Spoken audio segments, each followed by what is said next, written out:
নমস্কার বন্ধুরা, recipe of চয়েসে সবাইকে স্বাগত। বন্ধুরা, আজ আমি টমেটোর একটা সুস্বাদু চাটনির রেসিপি আপনাদের সাথে শেয়ার করব। তো চলুন প্রথম থেকে শেষ পর্যন্ত দেখার জন্য অনুরোধ রইল। আমি এখানে টমেটো নিয়েছি, আমার প্রয়োজন মতো টমেটো নিয়েছি, আর কড়া বসিয়ে দিয়েছি। কড়ার মধ্যে দিয়ে দিয়েছি সর্ষের তেল, পরিমাণ মতো সর্ষের তেল দিয়েছি, 5 ফোড়ন, লঙ্কা, তেজপাতা ফোড়নে দিয়েছি। তারপর টমেটোগুলো তেলের মধ্যে দিয়ে দিয়েছি।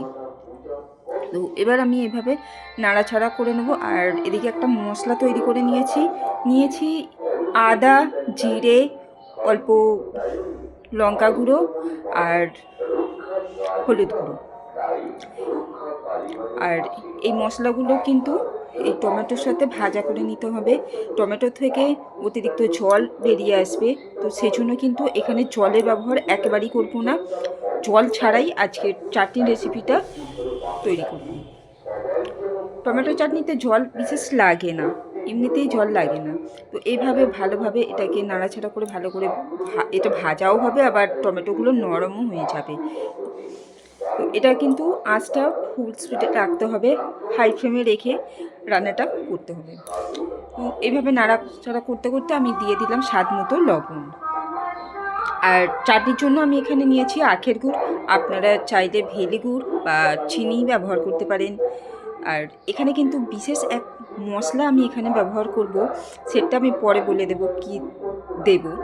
তো চাটনিটা কিন্তু দেখতে কিন্তু একটা সাধারণ, খেতে কিন্তু ভীষণই সুস্বাদু একটা চাটনি রেসিপি আপনাদের সাথে শেয়ার করছি। দিয়ে দিচ্ছি পরিমাণ মতো আখের গুড়।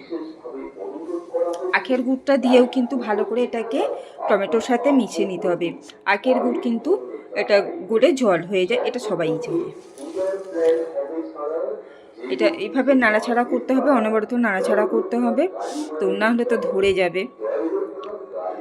ভালোভাবে গুড়টাও মিশিয়ে নিচ্ছি। আর টমেটোর চাটনি একটু ঝাল ঝাল মিষ্টি মিষ্টি হলেই কিন্তু খেতে বেশ ভালো হয়। দেখে নেব টমেটোগুলো ভালোভাবে নরম হয়েছে কি, দেখে নিচ্ছি। বেশ ভালোই নরম হয়ে গেছে, খুব সুন্দরভাবে এটা সেদ্ধ হয়ে গেছে। এবার আমি এর মধ্যে সামান্য এলাচ গুঁড়ো এর মধ্যে ছড়িয়ে দেবো, দিয়ে তারপর আমি এটাকে ঢাকা দিয়ে রাখবো। গ্যাসটা বন্ধ করে দেব, দিয়ে আমি এটাকে ঢাকা দিয়ে 5 মিনিট রেখে দেবো, বা ভালোভাবে ঠান্ডা করে নেওয়ার পর আমি এটাকে পরিবেশন করব। তো এই সাধারণ চাটনি খেতে কিন্তু ভীষণই সুস্বাদু। এই চাটনি একবার বাড়িতে তৈরি করে খেয়ে দেখুন না, খেতে একবার খেলে বারবার খেতে চাইবেন। ভীষণই সুস্বাদু একটা চাটনি রেসিপি আপনাদের সাথে শেয়ার করলাম। ভালো থাকুন, সুস্থ থাকুন।